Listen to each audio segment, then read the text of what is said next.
नमस्कार, मेरा नाम हैदर अब्बास नकवी है और आज इस वक्त हम द स्वतंत्र पर आपको बहुत बड़ी खबर बताने जा रहे हैं। जी हाँ, ये खबर किसके बारे में है? ये खबर अरविंद केजरीवाल के बारे में है। जी हाँ, क्या खबर है इसको जानने के लिए आज हमारे साथ हमारे सहयोगी हमेशा की तरह विक्रांत यादव जी हैं।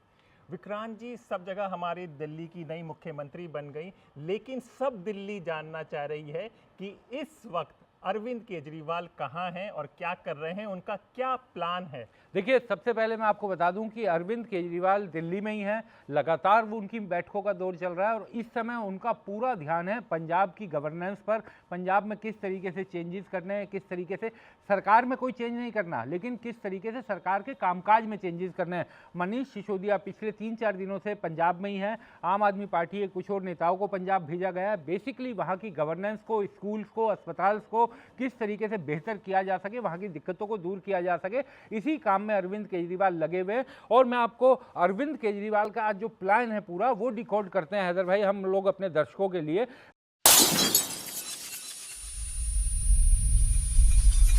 बेसिकली अब आम आदमी पार्टी में जो टॉप लीडरशिप में सहमति बनी है कि अरविंद केजरीवाल अब अपना पूरा ध्यान पार्टी के विस्तार में लगाएंगे, संगठन के विस्तार में लगाएंगे। दिल्ली में जो अपोजिशन की जिम्मेदारी मिली है वो दिल्ली के नेताओं पर छोड़ी जाएगी, वो लोग दिल्ली में अपोजिशन की भूमिका निभाएंगे। अरविंद केजरीवाल चूंकि विधानसभा चुनाव भी हारे हैं अपना, तो उनकी वैसे भी कोई खास भूमिका नहीं है, लेकिन फिर भी जो अपोजिशन अगर सड़कों पर उतरना है या बाकी चीज़ें करनी है, वो सारी जिम्मेदारी दिल्ली के नेताओं को अब दी जाएगी। अरविंद केजरीवाल का पूरा ध्यान अब पंजाब के गवर्नेंस को ठीक करने पर और किस तरीके से कहां पर पार्टी का विस्तार करना है, कहां पर संगठन का विस्तार करना है, किस तरीके से दिल्ली में अगर जरूरत है तो किस तरीके से दिल्ली के संगठन का विस्तार करना है, इन सब तमाम चीजों पर अरविंद केजरीवाल पूरी तरीके से जुटे हुए हैं। और एक बड़ी खास बात आपने देखी होगी कि जब से नतीजे आए हैं, अरविंद केजरीवाल का केवल एक वीडियो सामने आया था जिसमें उन्होंने अपने इसको स्वीकार किया था। मीडिया से बिल्कुल दूरी बनाने का फैसला लिया गया है कि मीडिया के सामने साथ नहीं जाएंगे और मीडिया के सामने अब क्योंकि ऐसी कोई ज़रूरत भी उनकी नहीं है। उनको ये लगता है, पार्टी को ये लग रहा है कि इस समय ज़्यादा ज़रूरत है अपने संगठन को बेहतर करने की, पंजाब की गवर्नेंस को बेहतर करने की। 2 साल के बाद जब पंजाब चुनावी मैदान में उतरे तो उस समय एक पंजाब मॉडल जनता के सामने रखा जाए और उसके आधार पर वोट मांगा जाए। तो ये एक बड़ी प्लानिंग चल रही है। और आप देखिएगा पंजाब की गवर्नेंस में पिछले दिनों आपने देखा कुछ अधिकारियों को सस्पेंड किया गया, कुछ को बदला गया, कुछ को हटाया गया। ये सब उसी योजना के तहत किया जा रहा है और पंजाब की गवर्नेंस में आमूलचूल परिवर्तन जो दिखे जनता को कि गवर्नेंस होते हुए दिखाई दे, इस तरीके का परिवर्तन किया जा रहा है। और इसी की योजना में, इसी की प्लानिंग में अरविंद केजरीवाल इस समय जुटे हुए हैं। हमसे लोग पूछ रहे हैं, मैसेजेस आ रहे हैं, ये जानने की कोशिश कर रहे हैं और ये खबर बहुत तेजी से फैल रही है कि पंजाब की तरफ से वो राज्यसभा में एंट्री करेंगे। इसमें कितनी सच्चाई? देखिए, मुझे नहीं लगता कि ऐसी कोई जिम्मेदारी वो अरविंद केजरीवाल लेना चाहते हैं। बेसिकली है क्या कि अरविंद के जो पंजाब के सांसद हैं उनमें से कुछ उतने सक्रिय नहीं है। तो आमतौर पर जो मेन स्ट्रीम मीडिया है वो इस तरीके की खबरें चला देता है कि अरविंद केजरीवाल, क्योंकि अभी कोई संवैधानिक पद उनके पास नहीं है, तो वो राज्यसभा का मेंबर बन सकते हैं, कोई उनके सामने दिक्कत नहीं है। वो किसी भी अपने सांसद का इस्तीफा करवाकर उसकी जगह जा सकते हैं। लेकिन जहां तक मेरी जानकारी है, अरविंद केजरीवाल की ऐसी कोई चर्चा तक नहीं हुई है, ना ही पार्टी के किसी नेता से, ना ही अरविंद केजरीवाल के जहन में भी ऐसी कोई बात आई है। जो मुझे पार्टी सूत्रों ने बताया कि इस मामले में ये सब चर्चाएं बेबुनियाद है। अरविंद केजरीवाल किसी भी संवैधानिक पद पर, जैसे राज्यसभा सांसद, कुछ लोग तो उन्हें पंजाब के मुख्यमंत्री को भी रिप्लेस करके कह रहे थे कि मुख्यमंत्री के तौर पर चले जाएंगे, ऐसा कुछ नहीं होने जा रहा। ये केवल मेन स्ट्रीम मीडिया के दिमाग की उपज है। अरविंद केजरीवाल सिर्फ आम आदमी पार्टी के संयोजक के तौर पर काम करते रहेंगे और उनकी पहली इस समय जो प्राइमरी लक्ष्य दिखाई दे रहा है वो सिर्फ और सिर्फ पंजाब अगले 2 साल। और एक और बहुत बड़ी खबर मैं अपने दर्शकों को दूं कि मुझे जो पता चल रहा है कि इस बीच शायद किसी और चुनावी अखाड़े में भी शायद पार्टी वो अपनी उस ताकत के साथ, शिद्दत के साथ ना उतरे जब तक पंजाब का चुनाव ना हो जाए। तो एक तरह तरह से पंजाब का गवर्नेंस मॉडल वो जनता के सामने रखना चाहते हैं कि 2 साल बाद जब पंजाब चुनावी अखाड़े में उतरे तो जनता को ये दिखाई दे कि ये पंजाब का आम आदमी पार्टी का गवर्नेंस मॉडल है और इस पर आप वोट दीजिए। क्योंकि हैदर साहब एक बात समझिए कि दिल्ली का जो उनका गवर्नेंस मॉडल था उसमें कई तरह की हर्डल थी, क्योंकि दिल्ली फुल स्टेट नहीं है, लेकिन पंजाब फुल स्टेट है। वहां पर वो जो करना चाहते हैं इस समय कर सकते हैं। तो इसी कारण अगले 2 साल में वो अपनी पूरी योजनाएं, पूरी प्लानिंग जो की हुई है वो सब पंजाब में इंप्लीमेंट कर लोगों के सामने एक मॉडल रखना चाहते हैं। पंजाब मॉडल पर काम किया जा रहा है और ये शब्द आप याद रखिएगा कि पंजाब के चुनाव में आम आदमी पार्टी की तरफ से बड़े पैमाने पर लिया जाएगा कि पंजाब मॉडल को लेकर हम सामने आए हैं। एक ये बड़ी खबर चल रही है कि अंदर आप में, दिल्ली आपकी बात कर रहे हैं, जो 22 एमएलए, इनमें आपस में बहुत ज़्यादा खींचातान शुरू हो रही है और शायद यही वजह है कि अरविंद केजरीवाल ने अभी तक एलओपी तक घोषित नहीं हुआ है हमारा। देखिए, जब आप कमज़ोर होते हैं तो पार्टी में आवाज़ें होती हैं, लेकिन अभी तक कोई ऐसी आवाज़ सामने नहीं आई है जिसने खुलकर किसी तरह का विरोध किया हो। हैदर साहब, तो 22 विधायक हैं, उनमें से जो मेरी जानकारी है मुझे ऐसा लगता है कि आतिशी को ही एलओपी बनाया जाएगा, क्योंकि आतिशी पूर्व मुख्यमंत्री थी, आतिशी को ही एलओपी बनाया जाएगा। हालांकि अभी विधायक दल की बैठक का कोई तारीख डिसाइड नहीं की है, अभी तक डिसाइड नहीं की है, लेकिन 24 तारीख को चूंकि विधानसभा का सत्र बुलाया है नई सरकार ने, तो मुझे लगता है कि अब जल्दी विधायक दल की बैठक होगी और उसमें एलओपी का चयन हो जाएगा और आतिशी को ही एलओपी बनाया जाएगा। तो दिल्ली वालों के लिए भी ये बेहद सुखद वो होगा संयोग कि उनकी मुख्यमंत्री भी महिला होंगी और लीडर ऑफ अपोजिशन भी महिला होंगी, यानी सत्ता पक्ष और प्रतिपक्ष दोनों ही पदों पर, दोनों ही सर्वोच्च पदों पर महिला सुशोभित होगी और 5 साल तक दिल्ली के लिए सरकार भी महिला चलाएगी और उनके दिल्ली के लोगों के लिए संघर्ष करते हुए सड़क पर भी महिला दिखाई देगी। बिल्कुल सही बात की, दोनों तरफ महिलाएं होंगी। अभी हमने देखा कि जो रेखा गुप्ता जी के मंत्रालय के जो नए मंत्री बने हैं उन्होंने साफ साफ कह दिया है कि सब कार्रवाई होगी। तो क्या अब आने वाले टाइम पे दिल्ली बदले की राजनीति दिखेगी दिल्ली में खूब? कैग की रिपोर्ट्स 14 रिपोर्ट्स पेंडिंग हैं जो कि पिछली सरकार ने टेबल नहीं की। पहला ही हाउस जो होगा उसमें उन रिपोर्ट्स को पेश किया जाएगा।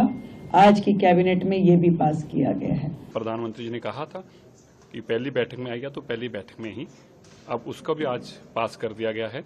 अब वो सदन के पटल पर लाई जाएगी। सरकार जो अरविंद केजरीवाल के शासनकाल में जो भ्रष्टाचार के आरोप आप लोग लगाते थे उसकी भी जांच कराएंगे? 100% जांच। देखिए, एक ये कयास इसलिए ज़्यादा लगाया जा रहा है क्योंकि मुख्यमंत्री ने भी कहा और उनके मंत्रियों ने भी कहा कि जल्दी ही जेल जाते हुए दिखाई देंगे। इस तरीके के भी बयान नेताओं की तरफ से, मंत्रियों की तरफ से आए। देखिए हैदर साहब, आप एक चीज़ को समझिए कि अभी तक जो भी दस्तावेज है, जो भी फाइलें हैं, ऐसा तो है नहीं कि कोई फाइल एलजी के दफ्तर में ना गई हो। अभी तक, आज तक की सरकार के जितने भी दस्तावेज हैं वो सब एलजी के पास पहले से थी। तमाम मामलों में उन्होंने जांच के आदेश दे दिए थे, तमाम मामलों में सीबीआई ईडी की जांच चल रही है। तो कोई नया दस्तावेज निकल आएगा ऐसा कुछ नहीं होने जा रहा।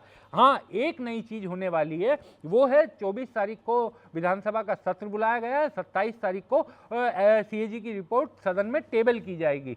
अब सीएजी की रिपोर्ट्स में अगर कोई क्रिमिनलिटी निकलती है तो उसके मामले में जांच के आदेश और बाकी सब चीज़ें हो सकती है।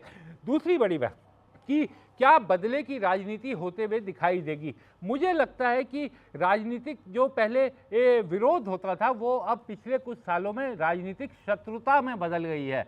तो अगर कुछ ज़्यादा उसमें उसी तरीके से तर्ज पर चले, बीजेपी को एक बड़ा मैंडेट मिला है, लेकिन बीजेपी को बहुत जिम्मेदारियां भी है, बहुत सी उन्होंने वायदे दिल्ली वालों के सामने किए हैं। तो 2 रास्ते हैं, या तो वो वायदे भी पूरे करते चले या फिर अरविंद केजरीवाल के खिलाफ इस तरीके की राजनीति हो जो बदले की राजनीति। अगर कानून के मुताबिक कोई कार्रवाई होता है, कोई कानूनन बात होती है तो उसमें किसी को आपत्ति नहीं होनी चाहिए, जांच होनी ही चाहिए और जांच में जो दोषी हो उनके खिलाफ कार्रवाई हो। लेकिन अगर बदले की कार्रवाई होगी तो ये जरूर कहा जाएगा कि बड़ा मैंडेट मिलने के बाद भी बदले की कार्रवाई की गई। और मुझे लगता है कि इस समय बीजेपी के पास जो मैंडेट है उसे अब अपना काम करके दिखाना है। और देखिए, पहली कैबिनेट में ये प्रधानमंत्री और बीजेपी के तमाम नेताओं ने कहा था कि पहली कैबिनेट में ही 2500 रुपये दिए जाएंगे का फैसला कर लिया जाएगा और 8 तारीख से दिया जाएगा।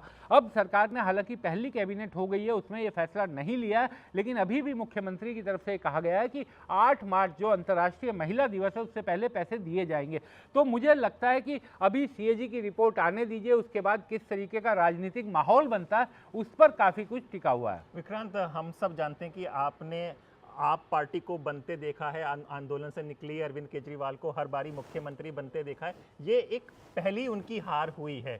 इस हार को अगर आप व्यक्तिगत समझते हैं, आपने उनको राजनीतिक समझते हैं कि किस तरह से कर रहे होंगे, इस हार को वो किस तरह से देख रहे होंगे इस वक्त, इसको डिटेल इनसाइट बताइए। देखिए ऐसा साहब, सबसे बड़ी बात कि आम आदमी पार्टी ने आंदोलन किया, ऐसा आंदोलन किया कि देश विदेश के लोगों को अपने साथ जोड़ लिया। एक बड़ी आबादी रामलीला मैदान में हमने देखा किस तरह जोड़ी, वो स्वतः आई हुई भीड़ थी, वो कहीं से लाई हुई भीड़ नहीं थी। और ऐसा आंदोलन बना कि जिसने तत्कालीन सरकार के खिलाफ एक बड़ा माहौल बनाया। एक जो बड़ी समस्या है कि इस आंदोलन में अरविंद केजरीवाल की पार्टी और सरकार वो आंदोलन से निकले और सत्ता पर पहुंच गए।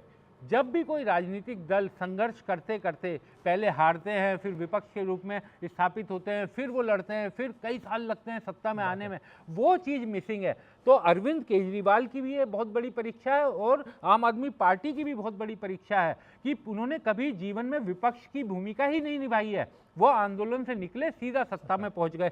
तो ये जरूर है कि अब विपक्ष की भूमिका के लिए कितना तैयार है, ये जरूर देखना होगा। लेकिन जो मुझे पता चल रहा है कि अरविंद केजरीवाल ने और बाकी नेताओं ने अब इस हार को स्वीकार किया, क्योंकि उनको ऐसा लगता था कि उनका जो दिल्ली मॉडल है वो जनता की पहली पसंद बना हुआ है, लेकिन इस हार ने उन्हें भी कई सबक दिए। अब उसी कारण वो पंजाब मॉडल की बात कर रहे हैं, पंजाब मॉडल को गवर्नेंस पर ज़्यादा ध्यान देने की बात की जा रही है और दिल्ली के नेताओं को भी ग्रो किया जाए। इसी कारण अब दिल्ली की पूरी राजनीति दिल्ली के नेताओं के ऊपर छोड़ी जाएगी और मुझे लगता है कि अरविंद केजरीवाल के लिए भी उतनी ही बड़ी चुनौती है जितना उनकी पार्टी के लिए, क्योंकि बतौर विपक्ष कभी भी आम आदमी पार्टी यहाँ पर नहीं रही है। हालांकि पंजाब में उन्होंने विपक्ष की भूमिका निभाई थी, पहले चुनाव में उन्हें पंजाब में सत्ता नहीं मिली थी, पहले चुनाव में वो विपक्ष रहे थे। लेकिन दिल्ली, क्योंकि दिल्ली उनका एक तरह से जन्म स्थान है, यहाँ पर कभी भी वो विपक्ष नहीं रहे, तो उनके लिए बड़ी चुनौती है और ये अगले दिनों में साफ होगा कि किस तरीके से विपक्ष की भूमिका को निभाते हैं।